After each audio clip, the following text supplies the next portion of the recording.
This is Athletes Lives Network, exclusive interviews. Today our special guest is Sebastian Skip Clark, East Chicago Central basketball player, class of 1993. How you doing, Skip? Pretty good about yourself. How you doing, I'm Carl? doing good. All right. I want to thank you for being on the website. No problem. This is gonna be a great interview, man. I'm excited to see what you got to talk about. It's all good. Yeah. So we're gonna go and get started, man. Pretty much what we're gonna do is ask you about yourself. Okay. Growing up in EC, your early influences in sports, your high school career, what happened after high school, and then big question is why so many athletes in Chicago fail to go that next level, Okay. and then also what kind of advice can you give to future athletes who may one day be in your shoes? Okay. So let's start off, man. Give us some early influences when you was growing up.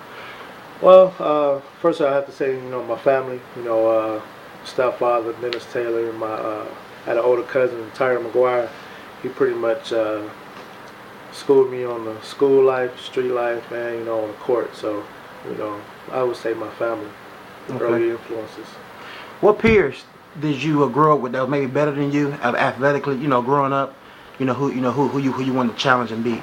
Well, I have to give props to Marlon Anderson, Bro Bud. You know what I'm saying? He was when we got to the middle school, games got a little rougher. So, you know, playing against him, you know what I'm saying, helped me out a lot. Showed me a lot. You know what I'm saying? So I have to say that. And Damon Thompson, Big Bill, Eugene Morgan, Craig Williams. I have to say we all ran on the court pretty much. Dante Williams. We all ran on the court together. We had a lot of battles on these courts in East Chicago. Gotcha. Yeah, it's cool. So at what age did you start playing basketball? I started about 8 or 9. Started in Biddy Ball, Franklin. Me and Maurice Lauderdale, we was on a squad together down in Biddy Ball. We was running that. Had the best record that year. And then my 6th grade year, me and George Johnson, Squirrel, we won a championship in 6th grade. So pretty much been playing Biddy Ball ever since like the 4th grade. Pretty much ever since then. Now winning in Biddy Ball and also winning in the 6th grade. Now you're hitting the block junior high school. Did you have any added pressure from maybe the older athletes or coaches? Well, had a little bit more. What coaches wanted more from me, wanted more from me than they did at the young age. Coach Borm and I had to say, Coach Huppenthal, he took our games to another level. He had us taking charges. We seeing different schemes as far as our opponents.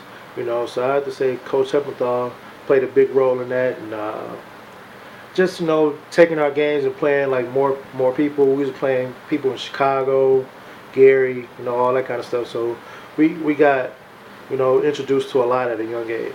So. Now growing up, was you a guard? Was you a athletic big man? Because as you know, in Central, we don't have too many 6'9", 6'10s walking around. That's true. And so pretty much everybody was athletic. So give me your style of play. Well, my style of play, I was a dirty work. You know what I'm saying? I was like Charles Oakley. I just get down there and bang. In that paint. You know what I'm saying? I was also known as a real good shot blocker. So I was known for that defense, and I grind it down. In that paint. You know what I'm saying? So like a old Joe Kim Noah, something like that. Gotcha. Yeah. Now, what part of your game advanced from Franklin to block 7th and 8th grade? I think I did more ball handling. More jumpers. Like I said, because I was the biggest kid. In elementary, so I was always in the paint area playing the center position. So as I got older, got into the small forward and the power forward. So my game went out to the perimeter a little bit more. So I would say that would how my game kind of expanded as I got older. Now, during our time when we was in school, middle school basketball was huge. We played in all the Gary schools, Right. Hammond schools, and then of course our the arch rival, Westside. Right. To just give us a little feedback on your 2 years playing basketball, like far as record wise, and also you as an individual. Record wise, I want to say 7th grade year we were 13-3. I think we lost to Westside our 7th grade year. But 8th grade year we beat Westside twice at Central. I want to make that known. Being Mass Central in front of everybody. You know what I'm saying? So we beat Westside twice that year, our 8th grade year. My 8th grade year, like I said, we got introduced to so much. Our 8th grade year, we played like 30 games. Wow. 8th grade year, I want to say we were like 26-4, something like that. You know, and yeah, you know, like I said, Coach Heppenthal introduced us to a lot. I want to say I don't remember how my stats was, but you know, I want to say I was, you know, good for at least, you know, about 10 points, 8 boards, you know, something like that, you know, around that range. Yeah.